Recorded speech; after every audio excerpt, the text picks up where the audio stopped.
incompletions, insecurities, nothing is needed for you to exist.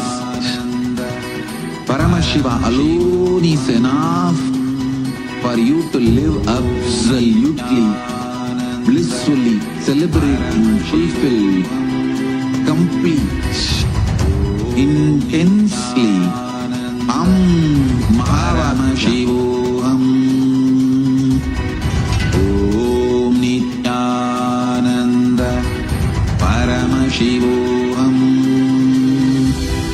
Om Nithyananda Paramashivoham.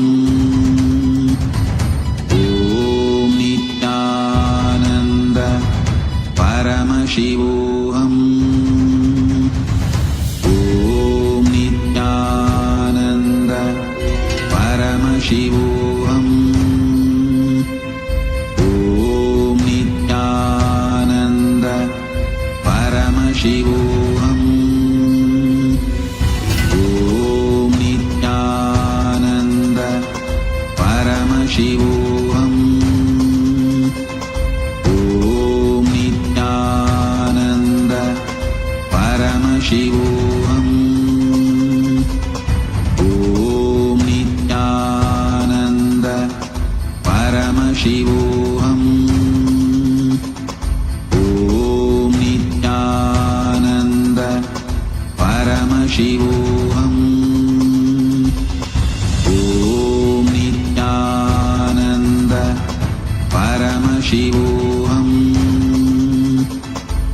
Another spoon of water and drink it at the end of the mantra. Shiva Tattvam Shodayami Swada. Wash your hands with a spoon of water. Now wipe the upper and lower lips twice with the base of the right hand thumb. Om Ham Hridayaya Namaha.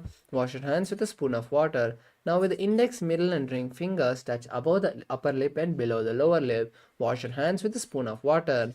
Now with the index finger and thumb touch the right nostril, the left nostril, and with the ring finger and thumb touch the right eye, right ear, left ear. Wash your hands with a spoon of water. Now with the little finger and thumb touch the navel, the right chest, the left chest, and with all the fingertips touch the above the head, the right shoulder, left shoulder, and heart center. Now wash your hands with a spoon of water. With this, we enter the Sankalpa, the conscious resolution. Now I request all the participants to be seated in a comfortable position. Place the right palm on the left palm and keep both the hands on the right thigh. Visualize a particular reality you want to manifest by performing the Nithyananda Yoga. Hold that deeply inside you and let's chant the Sankalpa mantra. Om Mamopartha Samasta Duridakshayadvara Bhagavat Shri Nithyananda Paramashiva Prityartham Shri Nithyanandeshwari Paramashiva Shakti Sameta Shri Nithyanandeshwara Paramashiva Prityartham Cha Adya Purvokta Evam Guna Visheshena Vishishtaya Masyam Shubhaditao Purana Arogyukta Durgatri Yogic Sharira Siddhyatam Paramashiva Shakti Avishkaranatam Nithyananda Yoga Abhyasam Karishye. Om Apopasprisya. Wash your hands with a spoon of water.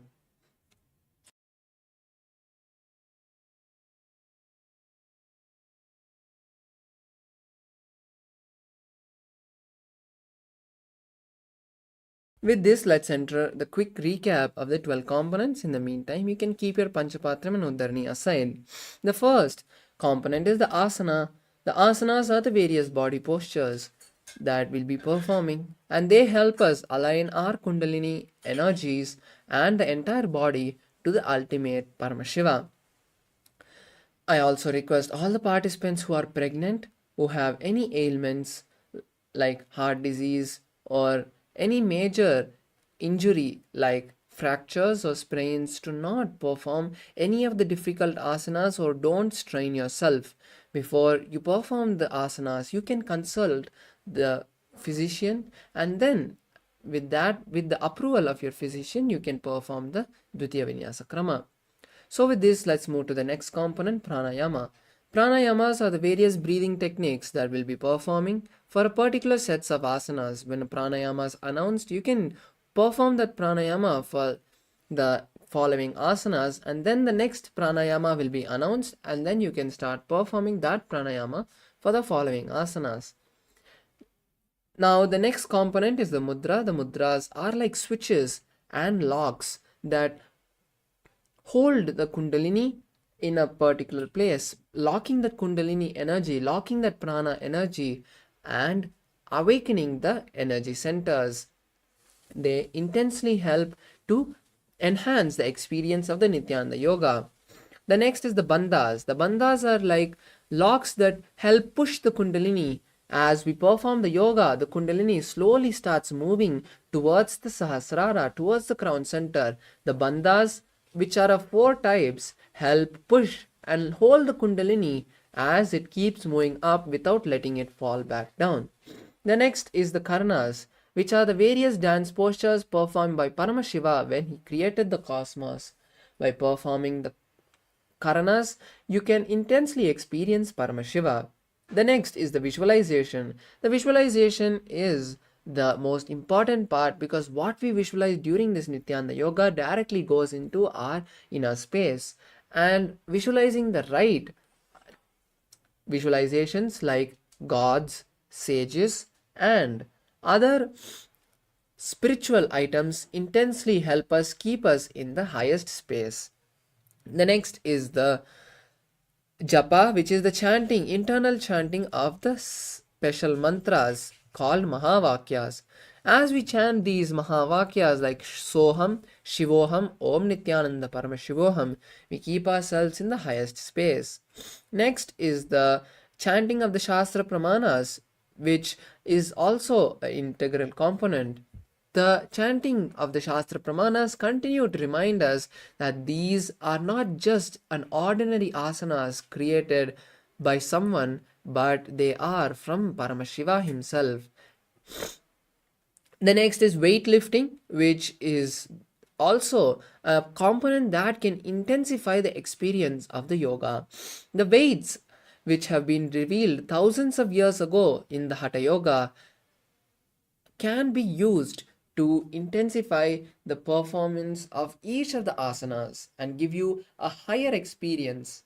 The next is the mandala, which is the sacred geometrical figures which we'll be gazing at. Behind the acharyas, you can see the Sri Yantra, which is a powerful energy diagram which represents Paramashiva and Paramashiva Shakti. Just by gazing at the Sri Yantra, your third eye can intensely be awakened.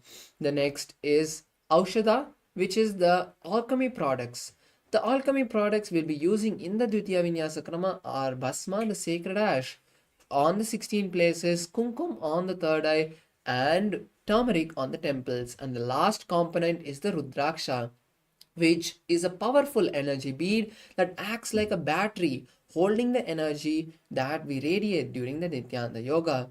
The Rudraksha is directly from Paramashiva, and just by wearing the Rudraksha, you can be in the highest space of awareness throughout the day.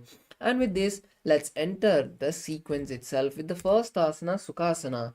Now be seated in a comfortable cross-legged position. Keep your hands in Bindu Mudra, placing the back of the palms on the knees and touching the thumb and index finger. Visualize Paramashiva. Perform the Mahamudra Bandha. Hold the japa Soham in your throat center and start performing the Samana Kumbhaka, which is inhaling, holding the breath and exhaling comfortably as we perform Sukhasana. Tatsukhasanamityuktam ashaktastat samacharetasana vijitam yena jitam tena jagatrayam. The next asana is Parvatasana. Now bring the hands together and raise the hands above the head. Then you can cross the feet into Padmasana or be seated in Sukhasana. Then visualize Mount Kailash and continue to hold the visualization of Mount Kailash and perform the Mahamudra Bandha. Atavakshe Mahadeva Parvatasana Mangalam Yat Kritva Sthirarupi Syat Chakradi Vilopanam. The next asana is Halipavasana. Now bring the soles of the feet together and interlace the fingers behind the back. Then lower the forehead to the heels and visualize Swamiji, gaze at the nose and perform Mahamudra Bandha. पूर्वविधियाहो मे जानो उभे पगतली संपुटटानो पिष्टपचेदो कल्यावो दक्षिण करसो वामगहावो. Next is Nagi Pavasana. Now raise up and bring the forearms to the shins and the palms to the soles, keeping the palms cupped. Visualize a snake and gaze at the nose. Perform Mahamudra Bandha. पूर्व विधि पर आगाने चौहो ये कहो निपनास्यो लगाई हाथ आगाने धरती लगावे पसारी दो वो हाथ की अंजुली करे. The next is Kokilasana. Now raise up and hold the big toes with your index and middle fingers. Then raise the feet and cross them into Padmasana. Visualize a bird and perform the Mahamudra Bandha. अतान्यदासनं वक्षे येन सिद्धो भवे नरः अकस्माद् वायुसञ्चारं कोकिलाख्यासनेन च. Now rise up and we'll be moving into the next asana, Nithyananda. Now stack the knees and ankles and hold on to opposite elbows. Then rotate the hands in one direction and then the other. Visualize Swamiji, perform the Mahamudra Bandha and gaze at the nose. गोड़ा बाबा पाद की आह माखिले सोये देश चरण को वार लौता परिगल्प समोये वाम पाद को बहरो गुल्प जानो कुलापासिति लावे तो. The next asana is Gajasana. Now come into a plank position and keep the hips raised up and then start scooping the body repeatedly, visualizing an elephant and perform the Udyana Bandha. नुज्जम्बादाग्रे भूमौ कृत्वा लम्बीभूयमस्तकाग्रे निधाय नितम्बम् ऊर्ध्वमुन्नमय्य नाभिलक्षं भूमौ नासिकामानीय. The next is Rikshasana. Now stop scooping the body and alternate raising one heel and pressing the opposite down. Visualize a bear and perform the Udyana Bandha. एकैकं पादमाकुञ्जगजासनं कुर्याद् Rikshāsanam bhavati. The next asana is Vaishyasana. Now stand tall on the tip of your toes and raise the hands and bring the index, middle and ring fingers to the heart center. Visualize Swamiji, perform the Hridaya Mudra and hold the Udyana Bandha. केशेन पादयुगलं तद्वातिष्ठे तदोमुखः अथ वैश्यावक्षे यत्कृत्वा सत्यवान् भवेत्. The next asana is Urdhva Jhanu Karna. Now come into a half squatted position, keeping the knees bent, heels touching and toes pointed out. Bend the elbows and bring the hands to the chest level. Now with the right hand, bring the hands inside and out, making a big circle with the feet and hands and then coming back to the center. Repeat on the left side now and continue to alternate on both sides.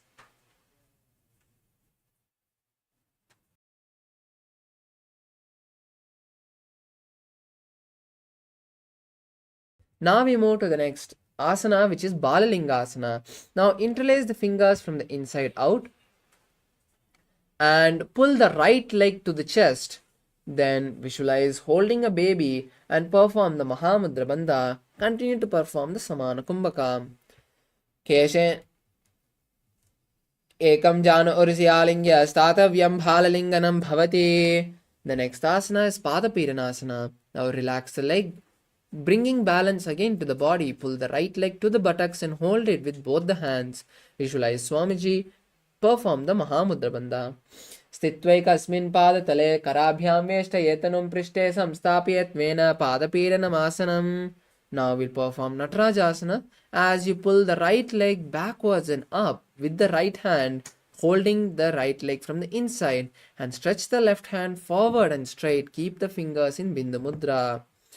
Uttanapadam Kraunchancha Marichim Veera Bhadrakam Natarajam Trikonam Cha Suptangushta Prasarane. Now relax and we'll perform on the opposite side. Now interlace the fingers once again from the inside out and pull the left leg towards the chest. Hold the raised left leg with both the hands and visualize holding a baby. Perform the Mahamudra Bandha. Ekam Jana Ursialingya Statavyam Balalinganam Bhavati. The next is Padapiranasana.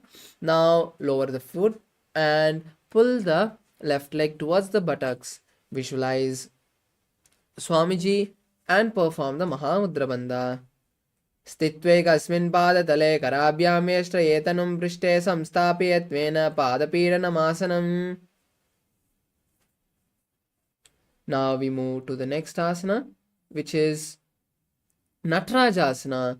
Now pull the left leg towards the buttocks and hold the left leg with the left hand from the inside, and stretch the left leg backwards and up, and stretch the right hand forward. Place the fingers in Bindu Mudra. Visualize Lord Nataraja.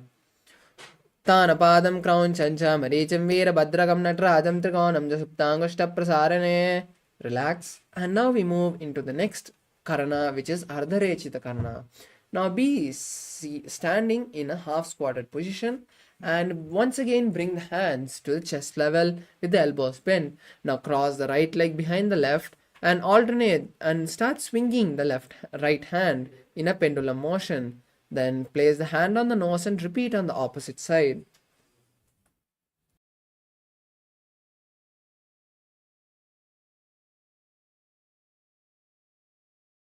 Now we move to the next asana, which is skeleton dance. Intensely shake your body in all directions without any pattern.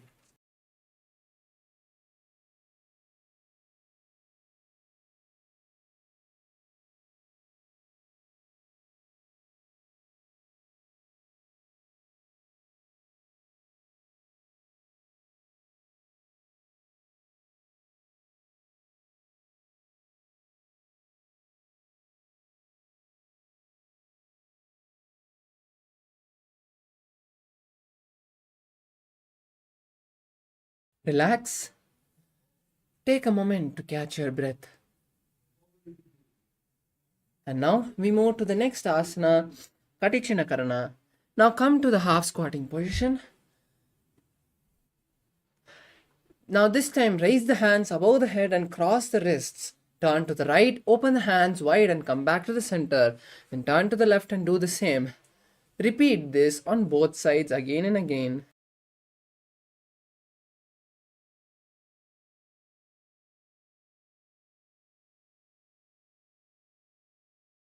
Now we move to the next asana, which is Tadasana. Now raise the hands above the head and stand on the tip of the toes. Then visualize the palm tree, perform the Mahamudra Bandha, and hold the new japa Shivoham in your throat center. Mahamudra Bhadrakono Tadasana Vibhedakan Vinotanam Sada Kuryat Antarvatni Patipriya. Now relax. And we move to the next asana, Uttanasana. Now slowly lower the entire body down, bringing the hands by the side of the feet and the head to the knees. Visualize Swamiji and continue to perform the Mahamudra Bandha. Mahamudra Bhadrakono Tadasana Vibhedakan Vinotanam Sada Kuryat Antarvatni Patipriya. Now come into a plank position. Keep the hands at the shoulder level and tuck the chin to the chest in Jalandhara Bandha. Rotate the neck from side to side and visualize Swamiji in your inner space. Gajasnavastitva mastakam varam varam dakshina kuksham savya kuksham nayet tarakshvasanam bhavati. Now we move to the next asana, Bhujangasana. Lower the entire body onto the mat.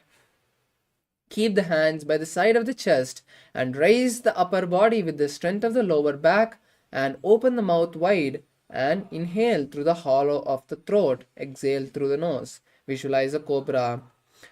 Angushtanabhi paryantam madobhuma vininyaset karabhyam chadram dhritva urtvashishah panivahi. Now rise up into a plank position and alternate, bringing one knee to the chest. Visualize Swamiji and start performing the Saja Kumbhaka, which is inhaling, holding the breath and exhaling comfortably. Gajasana samsitau janadvayama kuncha varam varam kartavyam shashasanam bhavati. The next asana is Ratasana. Now alternate, placing one foot between the hands and visualize a chariot. Gajasana samsitau ekaikam padam puro margena brahmayitva kartavyam Ratasanam bhavati. Now keep your right foot forward and the left leg back and raise up. Now turn the hips forward and keep the hands raised above the head with the palms facing each other and the elbows straight. Visualize Lord Veerabhadra. Gaze at the third eye and perform Uddiyana Bandha. Vashishtamatakauண்டிन्यं मूर्धकुक्कुटमेव च अष्टावक्रमतो तानं मयूरं सेतु बन्धनम्.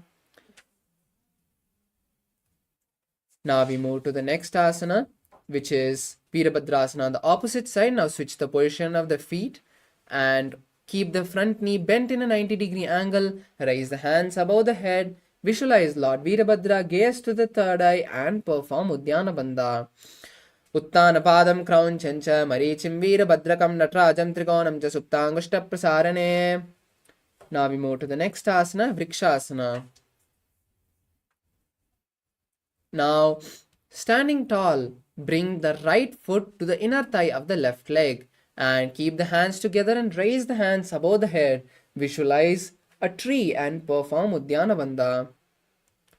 वामोरमूलदेशे च यां यां पादं निधायतो तिष्ठेतु वृक्षवद् भूमौ वृक्षासनमिदं विदुः. The next asana is Garudasana. Now, place the right foot in front of the left thigh and keep the hands in Namaskara Mudra in front of the heart center. Visualize Lord Garuda. Garudasana vakshe yenadhyanam sirambuvi sarvadoshadvinirmukto bhavatiya mahabali.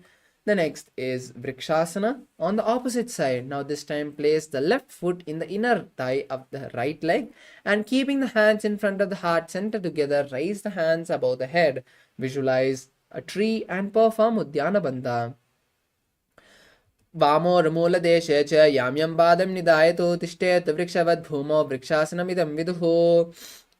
Next is Garudasana. Bring the hands down and place the left foot in front of the right thigh. Keep the hands together in Namaskara Mudra in front of the heart center and visualize Lord Garuda. Garudasana vakshe yenadhyanam sirambuvi sarvadoshadvinirmukto bhavatiya mahabali. Now we move into the next asana, Trikonasana. Now keep the right leg forward and the left leg back. Keep the right foot pointed forward and the left foot pointed sideways. Now raise the hands parallel to the shoulder and lower the right hand to the right foot. Keeping the hips straight, gaze at the sky and keep the left hand towards the sky as well. Visualize a triangle. Uttanapadam क्रौञ्चं च मरीचिं वीरभद्रकं नटराजं त्रिकोणं च सुप्ताङ्गुष्ठप्रसारणे. Now raise up and then switch the position of the feet. Now once again raise the hands parallel to the ground and slowly lower the hand to the mat. And then keep the right hand towards the sky and gaze at the sky as well, visualizing a triangle. Uttanapadam क्रौञ्चं च मरीचिं वीरभद्रकं नटराजं त्रिकोणं च सुप्ताङ्गुष्ठप्रसारणे. Now we move to Nikutaka Karna. Now come to a standing position and then squat into a half squatting position. Then this time keep the hands, palms parallel to each other and raise one heel. Now alternate switching the position of the palms and raising the opposite heel. Visualize Paramashiva.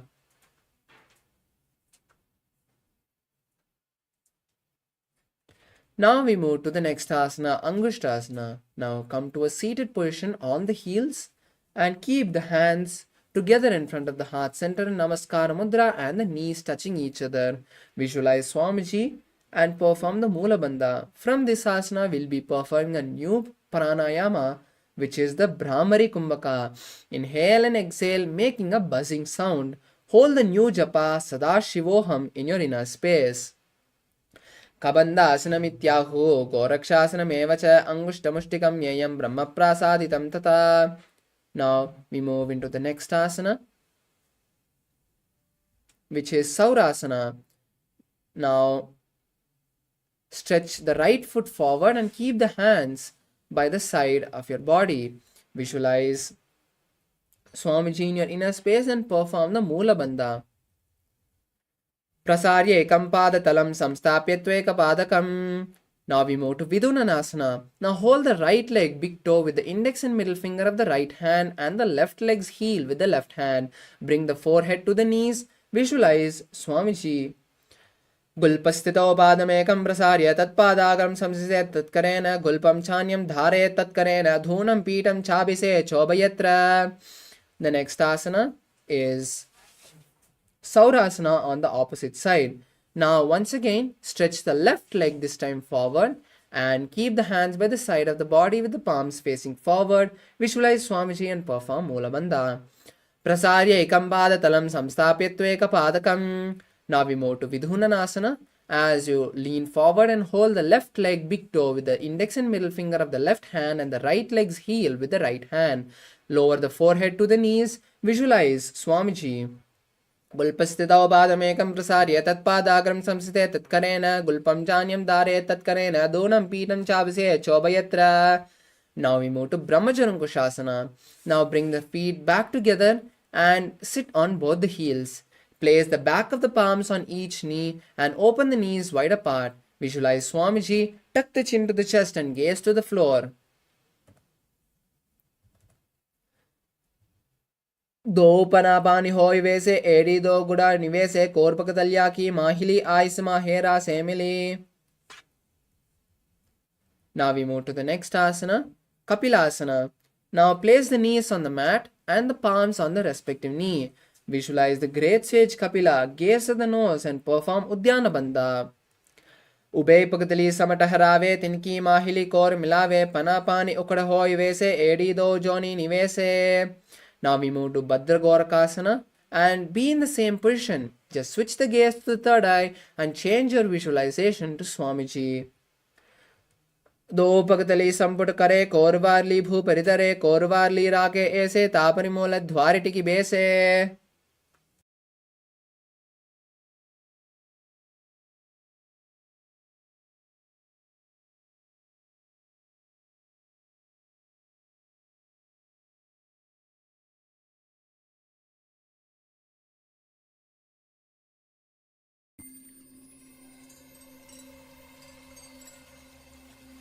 I welcome you all with my love and respect. Let you all open all your three eyes. Om Nithyananda Paramashivoham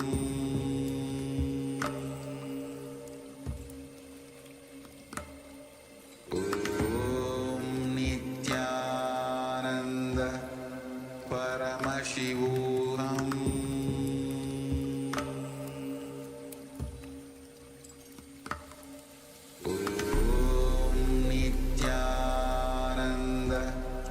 Paramashivoham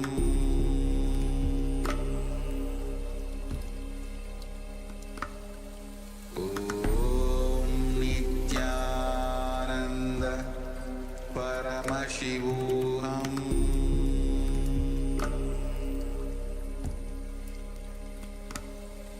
Om Nithyananda Paramashivoham. Yes, let's continue with the next asana, Suryasana. Now bring the heels together and the knees off the mat. Touch the little finger and thumb together and keep the palms, base of the palms touching each other, and open the fingers wide apart like a lotus and raise it above the head. Then visualize Lord Surya and perform the Udyana Bandha. एडी दो गुड़ा तरियाने फना पानी बेटिक पुनिटाने गोड़ा जंगरा दिरकरे रहे आड़े बाम सिद्धि vidigahe. The next is Mandukasana. Now be seated on the heels with the knees apart. Place the palms on the respective knee and visualize a frog.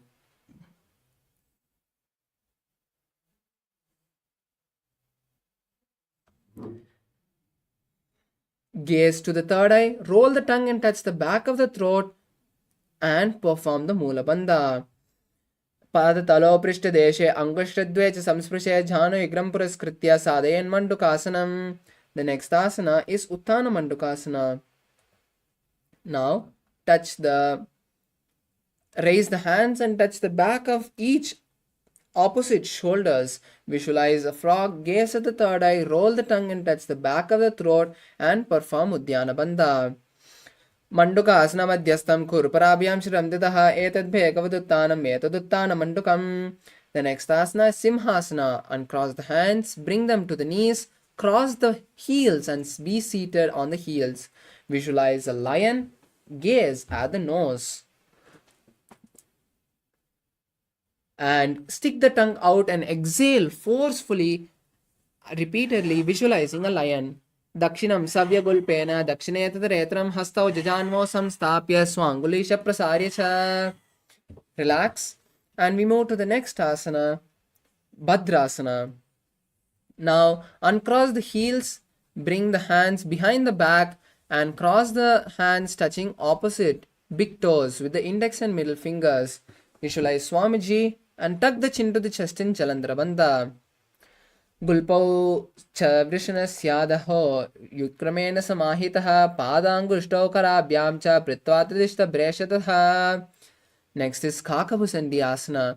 Now come to a squatting position and keep the feet flat and the knees apart. Now from the inside, wrap the knees and interlace the fingers behind the back. Visualize a crow, gaze at the nose.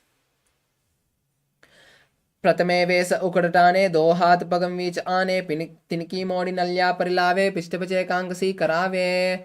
Next is Kani Pavasana. Now place the palms on the mat and keep the back of the elbows on the armpits. Then slowly lean onto the hands and bring the feet to the perineum. Visualize Swamiji. Asana ko gun aasi disita hoyi to achi hoyi. Next is Kapali Asana. Now keep the hands wide apart with the fingers spread in the palms. Then place the forehead on the mat between the hands and keep the knees on the elbows. Then slowly finding balance, raise the legs and come into a headstand posture in Kapali Asana, visualizing Swamiji and gazing at the nose. शीश शीशा धरती तेगी पगदोवु मिलिवा ऊंचा कुकरे पगतली मासी this सुमरा से दो हाथा की हथेली दोवु. Relax now and let's move into the next asana, Parshvamayurasana. From this asana we'll be performing the Rechaka Kumbhaka, which is exhaling completely, holding the lungs empty and then inhaling. Visualize a peacock as we perform the Parshvamayurasana. Now come into into squatting position, turn onto one side, align the elbows to the knees and hips, then lean the knees and hips onto the elbows, stretch the legs to the side and gaze at the third eye. Mayuram dandavat kuryan mayuram danda namakam kuryan mayuram parshvabhyam mayura parsha namakam. Now we move to the next asana, Parshvamayurasana, the opposite side. Now turn to the other side, align the knees and hips to the elbows and lean them onto the elbows. Then stretch the legs to the side and visualize a peacock, gaze at the third eye. Mayuram dandavat kuryan mayuram danda namakam kuryan mayuram parshvabhyam mayura parsha namakam. Now we move into Bhairaganathasana. Now come into a plank position. Keep one foot around the respective hand and keep the foot between the palms. Visualize Lord Kalabhairava, gaze at the third eye. And hold the japa Sadashivoham in your inner space. Asana ko gunapiti jaye. Now we perform Bhairaganathasana on the opposite side, bringing the other foot between the hands. Visualize Lord Kalabhairava, gaze at the third eye and perform Mula Bandha. Asana ko gunapiti jaye. The next asana is Unmukapitasana. Now coming into a plank position, place the forearms on the mat. Then keep the visualization on Swamiji, gaze at the third eye. Bhunyastau janani hastau chatushpatava anmukam uttapitanguru igala chatushpatama biruka. The next is Vashishtasana. Come into a plank position and roll onto one hand and raise the other hand towards the sky. Visualize the great sage Vashishta and gaze at the sky as well. Urdhu Kukkuta Vashishta Marichihala Matsyakam Parivrittim Chodarasya Vividam Dhanurasanam. Now we perform Vashishtasana on the opposite side, rolling onto the other hand, raise the opposite hand towards the sky and gaze at the sky as well, visualizing the sage Vashishta. Urdhu Kukkuta Vashishta Marichihala Matsyakam Parivrittim Chodarasya Vividam Dhanurasanam. Now come to a seated position with the legs stretched forward as we move into Anjani Asana. Now place the hands underneath the buttocks and keep the toes pointed upward. Tuck the chin to the chest in Jalandhara Bandha and visualize Lord Hanuman. द्वौ कराकी उभे हथेली कोरवार्ली में लेभेनी सो आगाने भूपरिदासे महाने अंगुली मिलिरासे. We move to the next asana, Paschimottanasana. Now remove the hands from underneath the buttocks and hold the big toes of the respective foot with the index and middle fingers. Lower the forehead to the knees and visualize Swamiji perform the Mahamudra Bandha. जानुपरिललाटं तु पश्चिमं तानमुच्यते येन केन प्रकारेण सुखं धार्यं च जायते. The next is Ugrasana. Rise up and interlace the fingers behind the neck, and then slowly lower the forehead to the knees and keep the elbows outside of the knees. Visualize Goddess Kali in your inner space and perform Mahamudra Bandha. स्वपानिभ्यां धृतं धृत्वा जानोपरिशिरोन्यसेतासनो ग्रीवं प्रोक्तं भवेदनलदीपनम्. Now rise up and we move to the next asana, Marichi Asana. Now pull the right leg to the perineum and keep the knee raised. Now with the right hand, wrap the right knee from the inside and interlace both the hands behind the back. Visualize the great sage Marichi and lower the forehead to the knee. उत्तानपादं क्रौञ्चं च मरीचिं वीरभद्रकं नटराजं त्रिकोणं च सुप्ताङ्गुष्ठप्रसारणे. Now we move to the next asana, Mahamudrasana. Rise up and place the raised right leg on the mat. Continue to keep the foot by the perineum and now lower the entire body onto the left leg, holding the left leg with both the hands and the forehead at the left knee. Visualize Swamiji and perform the Mahamudra Bandha. महामुद्रां प्रवक्ष्यामि तन्त्रेऽस्मिन् मम वल्लभे यां प्रापि सिद्धा सिद्धिं च कपिलाद्या पुरागताः. Now we move to the next asana, Marichi Asana on the opposite side. Now rise up and stretch the feet again. Then pull the left leg this time to the perineum, keep the left leg raised, and from the inside, wrap the left leg and interlace the fingers behind the back. Then lower the forehead to the knee, visualize the great sage Marichi in your inner space. उत्तानपादं क्रौञ्चं च मरीचिं वीरभद्रकं नटराजं त्रिकोणं च सुप्ताङ्गुष्ठप्रसारणे. Now we move to the next asana, Mahamudrasana on the left side. Place the left knee on the mat and continue to keep the left foot by the perineum. Now lean down onto the right foot and keep the forehead by the right knee and the hands around the right foot. Visualize Swamiji and perform Mahamudra Bandha. महामुद्रां प्रवक्ष्यामि तन्त्रेऽस्मिन् मम वल्लभे यां प्रापि सिद्धा सिद्धिं च कपिलाद्या पुरागताः. Now we move to Bhadrasana 2. Rise up, keep the soles of the feet together and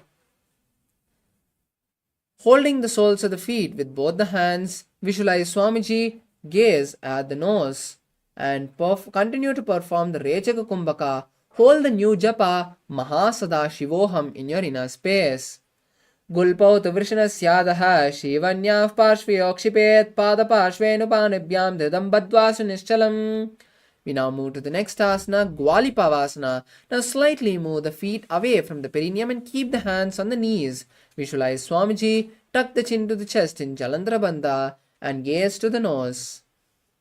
पूर्वचर पड़चोक कह्यो सोही वाकी विधियो की जी सोही यामे एडी भिन्न जुरासे अंगुल आत अंतरोरासे. Now we move to the next asana, Joni Asana. Now keep the feet by the perineum, pull the feet to the perineum and hold the feet with each hand. Now lower the forehead in front of the feet and keep the forehead on the mat. Visualize Swamiji, visualize the Yoni Mandala, the physical representation of Paramashiva Shakti. Gaze at the nose and perform Mula Bandha. दो पगतली संपुट करे एडिमेड के धिंग दरे अर्ध हाथ को अंतररासे लिलाट पगतलिया उपरदासे. Now we move to the next asana, Midiki Pavasana. Rise up and pull the feet away from the perineum this time so that your forehead can touch the heels. Now stretch the hands at shoulder level and lower the body onto the mat, keeping the hands stretched by the side. Visualize Swamiji, gaze at the nose and visualize and continue to perform the Mula Bandha. पूर्व विधि परिपगतली संपुट सोली AD मिलीरा से एडियासु माहिली कानी अंगुल दो आतरे लात धरती लगावे. Now rise up. Rise up. And we now move to the next asana, Siddha Samadhi Asana. Pull the feet to the perineum. Insert the hands underneath the shins and lower the forehead so that the neck touches the toes. Visualize Lord Surya and gaze at the nose. दो पगतली संपुट करे सोलमेड आगा मेदरे अंगुल आत अंतरोरा से एके एको ऐसे विदिदा से. Now raise up and we move to the next asana, Chiniki Pavasana. Remove the hands from underneath the heels and hold on to the feet. Open the feet like a book and place the elbows on the knees. Visualize Swamiji, gaze at the nose. दो पगतली एड़ी धरती मगवा made लगावे पगतली माहिली core अंगुठा सदी सुदी जोड़े. Now we move to Charapati Chokasana. Now pull the feet to the perineum as much as you can and keep the hands on the knees. Gently press the knees to the ground and visualize Swamiji. Pull the stomach in and up in Uddiyana Bandha and gaze at the third eye. दो पगतली संपुटितारे आगाने कर जारे पसारे घोड़ा भूसो लगतारा से हाथ दो वो घोड़ा परिदासे.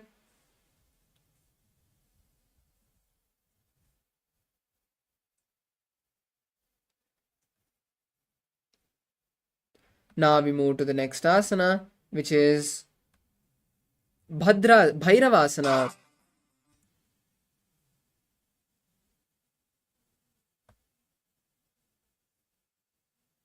Now pull the feet to the perineum and raise the knees off the mat. Keep the knees on the mat and keep the palms on the knees with the fingers in Bindu Mudra. Visualize Lord Kala Bhairava, gaze at the third eye and perform Uddiyana Bandha. Gulpo sampidya chanyonyam grukramena samahitaha janvopashokatau hastau dandavad bhairavasanam. Now we move to the next asana, which is Samanasana. Now keep one foot by the perineum and raise the other foot to the chest. Holding the raised foot with both the hands, visualize Swamiji and gaze at the third eye. Samana asanama vakshe siddhamantradi sadhanat ekapadamaro gatva guhyonya vatrake. Now we move to the next asana, Apanasana. Now place the raised foot on the respective shoulder and keep the hands by the side of the body. Now stretch the other foot straight and visualize Swamiji, gaze at the third eye. केवलं पादमेकं च स्कन्धे चारोऽप्यत्नतः एकपादेन गगने तिष्ठेद दण्डवत् प्रभो. Now we move to the next asana, Samanasana, on the opposite side. Now keep the other foot by the perineum and raise the opposite foot to the chest. Visualize Swamiji and gaze at the third eye. Samana asanama vakshe siddhamantradi sadhanat ekapadamaro dattva guhyonya vatrake. Now keep the raised foot on the respective shoulder and keep the hands by the side. Then raise the opposite foot straight and up. Then visualize Swamiji and gaze at the third eye. केवलं पादमेकं च स्कन्धे चारोऽप्यत्ततः एकपादेन गगने तिष्ठेद दण्डवत् प्रभो. Now we move to Gomukasana. Cross the heels and stack the knees. Keep the heels by opposite hips. Interlace the fingers and place them on the top knee. Visualize a cow. Gaze at the nose. Start performing the new Kumbhaka, Seetkari Kumbhaka, which is inhaling, holding the breath, and then exhaling. Inhaling through the clenched teeth and exhaling through the nose. Savye Dakshina Gulpanto Prishtapashve Nyojaye Dakshine Epita Savyam Ghomukam Yatha. Now we move to Anusuyasana. In the same asana, hold the big toes of opposite feet. Visualize the Rishika Anusuya, gaze at the nose and perform Uddiyana Bandha. दक्षिण गोड़ो नी कोटाने वोमोतो के ऊपर आने गोड़ा संधि मिलावे भारी आना पनी पनी दे संधि पसारी.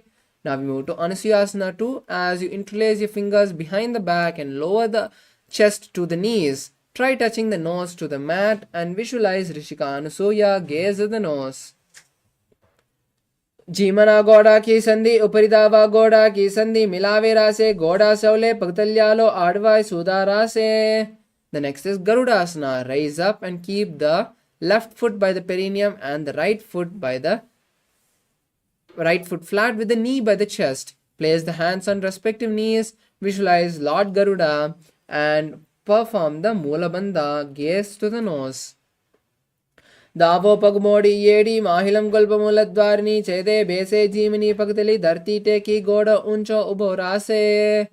The next is Naradasana. Now sit on the left heel and interlace the fingers behind the neck and turn outside of the right leg. Visualize the great sage Narada. Gaze at the third eye and continue to perform the Sitkari Kumbhaka.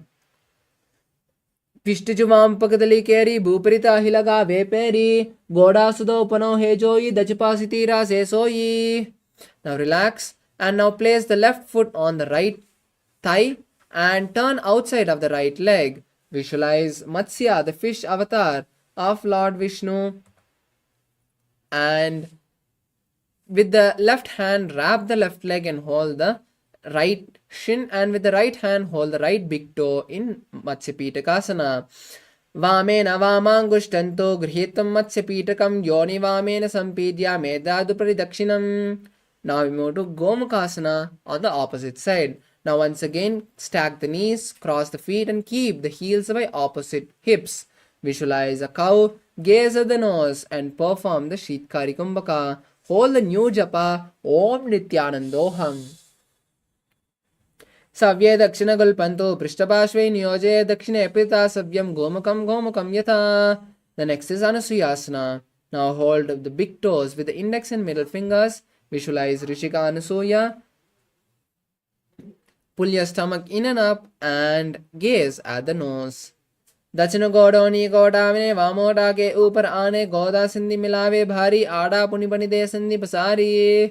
Now interlace the fingers behind the back and lower the chest to the knees. Place the forehead on the mat and visualize Rishika Anusuya. Gaze at the nose. Jimana goda ki sandhi uparidava goda ki sandhi milave rase goda salya pagdalyalo advai sudarase. The next asana is Garudasana 2. Now keep the right foot by the perineum and the left foot flat with the knee by the chest. Place hands on respective knees and visualize Lord Garuda as you gaze at the nose. Davo pagmodi yedi mahilam gulpamuladvarni chede bese jimani pagtali dharti teki godo uncho ubo rase. Now sit on the left heel, interlace the fingers, turn outside of the left knee, visualize Narada and gaze at the third eye. Pishtujuvam pagdali keri bhuparita hilaga veperi panapani ukada hoi vese edi do eke vididase. Now we move to Matsyapitakasana. As you place the right foot on the left thigh and bending the left leg, hold the left leg big toe with the index and middle finger of the left hand, and with the right hand wrap the right leg and hold the shin of the left leg. Visualize Matsya, the fish avatar of Lord Vishnu, and gaze at the nose. Vamena vamangushtanto grihitam Matsyapitakam yoni vamena sampidra medarupari dakshinam.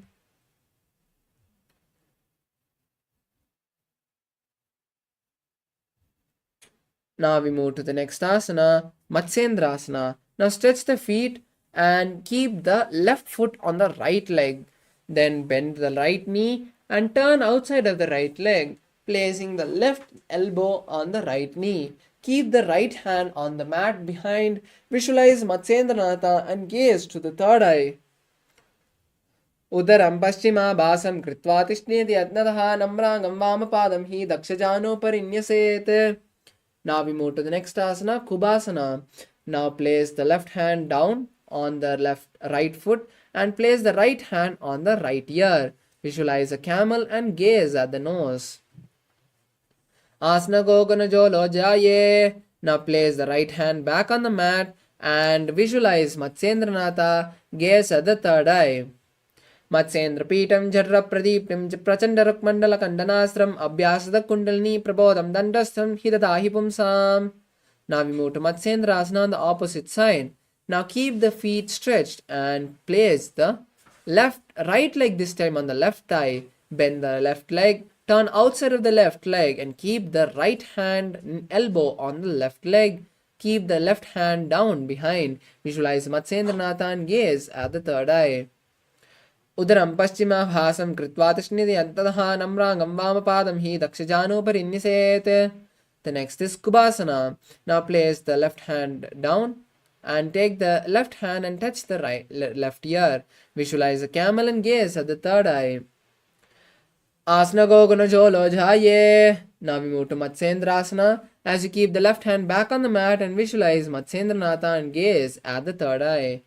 Matsyendra Pitam Jhatra Pradiptim Prachandarak Mandala Gandanastram Abhyasadak Kundalini Prabodham Dandasthit Hidadahi Pumsam. The next asana is Padmasana. Now cross the heels, cross the feet and place them on opposite thighs. Then keep the palms on respective knees and perform Mahamudra Bandha. Visualize Paramashiva. Now Asanam Dividam Proktam Padmam Vajrasanam Tatha Udhva Rupajite Dadde Ubepadatale Yatha. Now we move to Padmasana 2 as you release from the Mahamudra Bandha and cross your hands and hold opposite big toes. Visualize Goddess Parvati and gaze at the nose. Uttanam charnau kritva uru samstho prayatnatah ur madhye gato tano pani kritva tatadisho.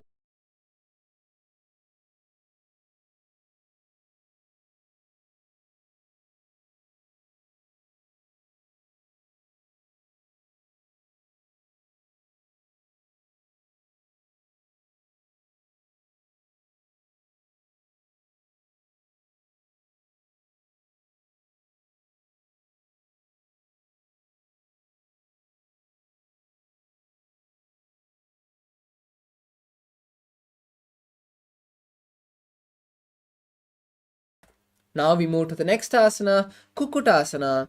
Now in Padmasana, insert your hands to the gap of the thighs and calves and lift your body off the mat, visualizing a rooster. Start performing the Sahaja Kumbhaka.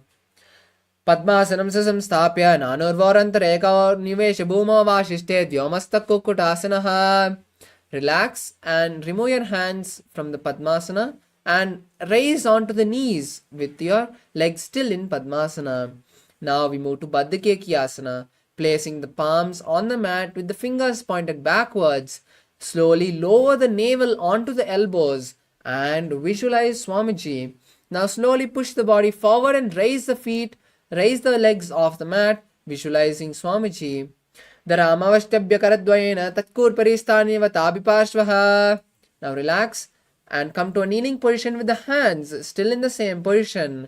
Now in the kneeling position, slowly lower the navel onto the hands once again. Visualize a peacock this time and slowly push your body forward and lift the legs off the mat, visualizing a peacock. Adya adavakshe mahadev mayurasana uttamam bhomo nipadya hastodho kurparopari dehakam. Now relax onto the mat. Keep your feet wide apart and the toes pointed sideways. Interlace the fingers behind the head and visualize a crocodile in Makarasana. Adyasasete hridayam nidaya bhumau cha padau cha prasaryamano shirasthaditva karadanda yukme dehagnikaram Makarasanam tate. Now keep your hands by the side of your shoulders and bring your feet together with the toes tucked. Now with the strength of the lower back, lift the feet and thighs off the mat. Visualize a locust. Adyasasete karayugmam vakshobhumim avashtabhi karyostalabhyam padau cha sunye vidastito dvam vadanti pitam shalabam munindraha. Now bend the knees and bring the legs to the side of the hips. Holding the feet, gently press them down to the mat beside your hips, visualizing a camel. Adyasasete padayugmam ashtam prishte nidaya dhitam karabhyam akunchayet samya gurdagachagadham ushtranja pitam yogino vadanti. Now holding your feet tighter, pull your legs and upper body simultaneously, bending the back as much as you can. Visualize a bow and gaze at the third eye. प्रसार्य पादौ भुवि दण्डरूपौ करौ च पृष्ठे दत्तपादयुग्मं कृत्वा धनुस्तुल्यवितस्थिताग्रं निगद्य योगी धनुरासनं तते. Now we move to Bhagasana. Come to a seated position on the heels.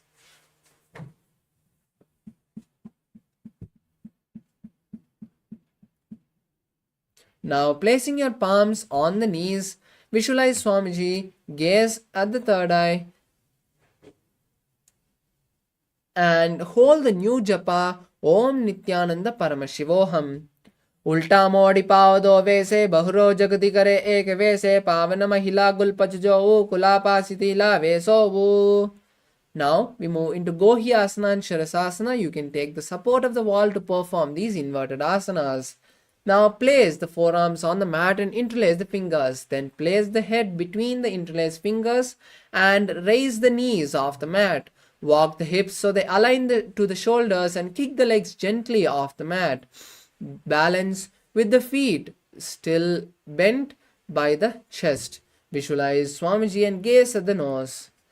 दो हाथ की कहो निजोई पुनि अलाए जाड़े दोई पिष्टि अंगुरी की पुनि जानो ए सबले बूहु परितानो.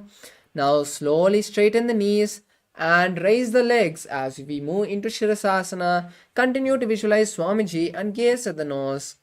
विपरीतं मण्डलयं च दिदेव विदितं हिनः दण्डासनं दिवा प्रोक्तं विपरीतोपवेशने. Relax. As you come to a seated position, Podhyasana. Now sitting with your legs stretched, place your hands underneath the calves and lift the legs off the mat. Start performing the Bhastrika Kumbhaka for the following asanas, which is intense exhalations. Visualize Swamiji. दो हाथ पकड़ बह आने गोड़ा तरे Kong सीटाने अंगुष्ठ पिंडले लगता तरे चरण उबे आसा विदिक है. Now we move to Parigasana. Now relax your feet and cross your hand behind the back, touching opposite shoulders. Now once again raise the feet off the mat and visualize a mace. Gaze at the third eye. Continue to perform the Bhastrika Kumbhaka. उत्तानशयनं कृत्वा पादौ मिलित्वा प्रसार्य नितम्बं भूमौ स्पृश्य हस्ताभ्यां कन्दरां बद्ध्वा कुम्भकं कृत्वा तिष्ठेत् परिगासनं भवति. Now we move to Naukasana. Now rest your feet on the mat. Now there are two variations in Naukasana. You can keep the forearms on the mat by the side of the hips, or raise the hands and keep them straight. Then raise the legs to a 45-degree angle and visualize a boat. Gaze at the third eye. Continue to perform the Bhastrika Kumbhaka. Uttanashainam kurparabhyam bhumim avashtabhya hastasya nitambam nidaya shraullu jangan darayet naukasanam bhavati. Now relax the feet on the mat. Bring the soles of the feet together and insert the hands underneath the shins and hold the feet with both the hands. Then pull the feet to the chest. Visualize Lord Rudra and gaze at the third eye. Continue to perform the Bhastrika Kumbhaka. Pagatali Samputakara Hastasya Paga Ucha Anguta Dou Leyu Parli Kani Talave. Now lie down on the back and keep the soles of the feet together and flat with the knees also bent. Touch the back of the heels and lift the hips off the mat. Visualize Swamiji. Tuck the chin to the chest in Jalandhara Bandha. Inhale and exhale through the Jalandhara Bandha, which is called Murcha Kumbhaka, and visualize and gaze at the nose. Urdhve cha janoni kritva shavirtvodvamukam tatha uttapya hasto tishthetu pita unmukha namake. The next is Shavasana. Lie down on the back. Keep the legs stretched and the hands by the side of the body with the palms facing up. Visualize Swamiji in your inner space. See your Kundalini move from the perineum to the Sahasrara and completely relax your body. Atashavasanam Uttanam Shavavad Bhumau Shayanam Tu Shavasanam Shavasanam Shantiharam Chitta Vishranti Karanam.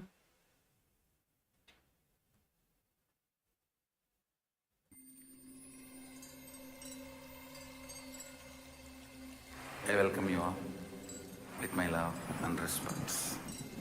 Let you all open all your three eyes. Om Nithyananda Paramashivoham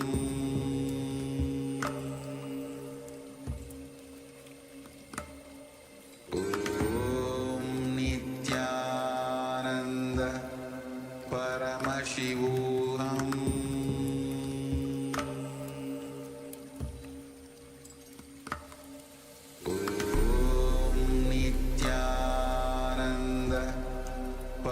Paramashivoham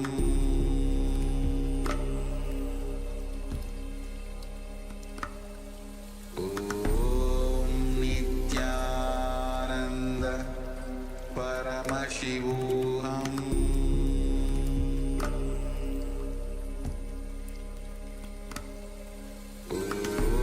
Om Nithyananda Paramashivoham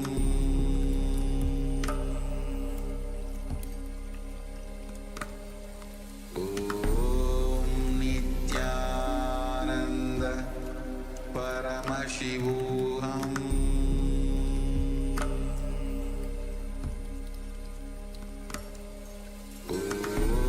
Om Nithyananda Paramashivoham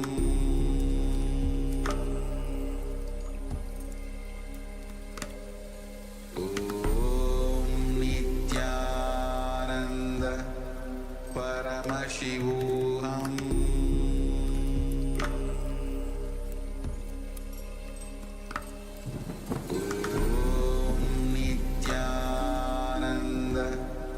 Paramashivoham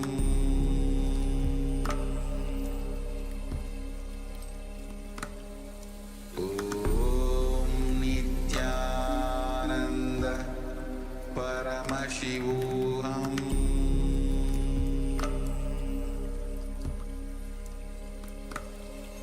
Om Nithyananda Paramashivoham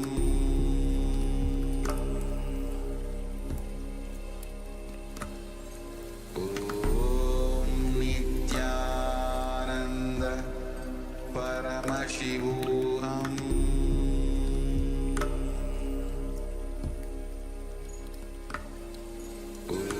Om Nithyananda Paramashivoham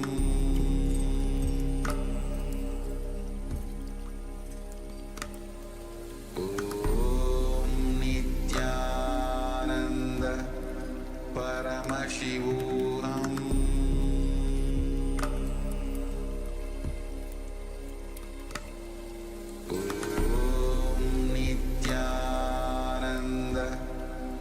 Paramashivoham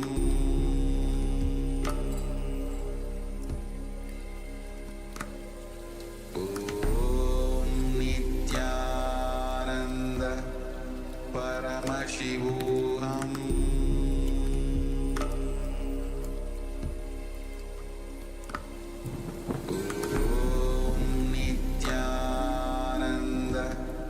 Paramashivoham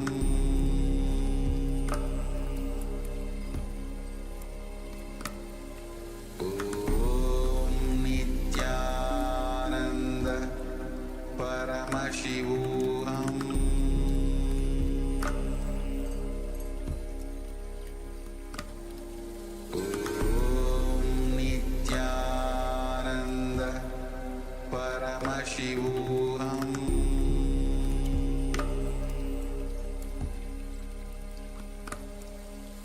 Om Nithyananda Paramashivoham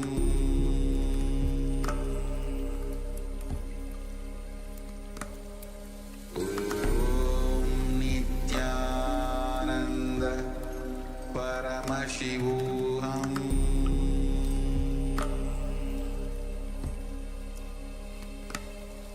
Om Nithyananda Paramashivoham